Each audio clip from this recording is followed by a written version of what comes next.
Hello các bạn, hôm nay cùng mình unbox Baby Tree Macaron và Baby Tree V3 Mini nhé. Bây giờ cùng mình unbox cái nào trước đây? Bây giờ unbox của mình trước nhé. Mình không có nguyện vọng gì. Bây giờ mình unbox nhé. Đấy, bây giờ mình unbox chẳng có nguyện vọng gì cả. Thì mình sẽ ước gì được con mắt đẹp. Bây giờ mình sẽ mở hộp ra nha.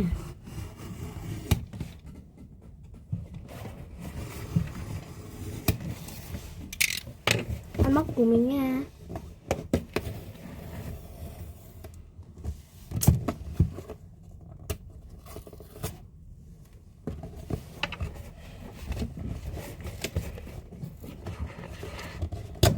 Đây nha. Đây. Tất cả hết nha. Thơm lắm.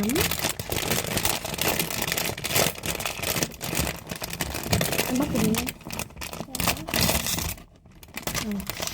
Rồi cái mắt gì nữa. Mắt lé rồi. Không xong rồi. Con gì nhỉ? Con màu xanh dương. Mắt đẹp. Cũng được, cũng xinh. Em mượn đi. Đây nha, cái card đi nha. Lấy rồi.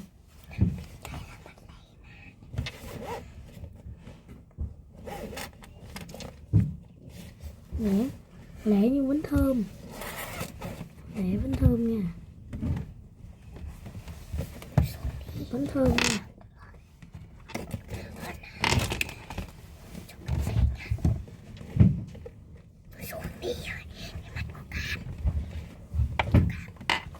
Rồi nha, bây giờ unbox V3 Mini nhá.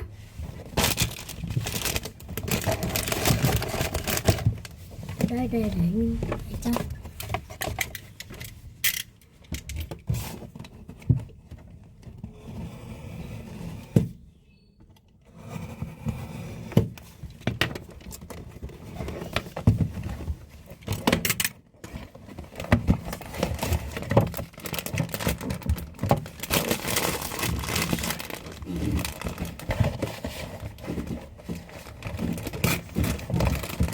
Con sờ mắt gì đấy?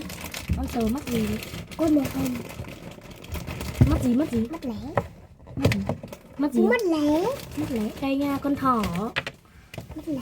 Thỏ mắt lé. Sao hôm nay lại xui thế? Lại mắt lé. Đây nha, con thỏ đây nha. Vẫn thơm. Đấy. Thỏ mắt lé. Đây là những con lần trước mình unbox nha. Đây là thỏ mắt nước, thỏ tím mắt nước. Đây là con đầu to. Và đây là con mèo thần tài mắt dưng lần trước. Lại bây giờ lại ra toàn lè khe thế này. Bye bye nha.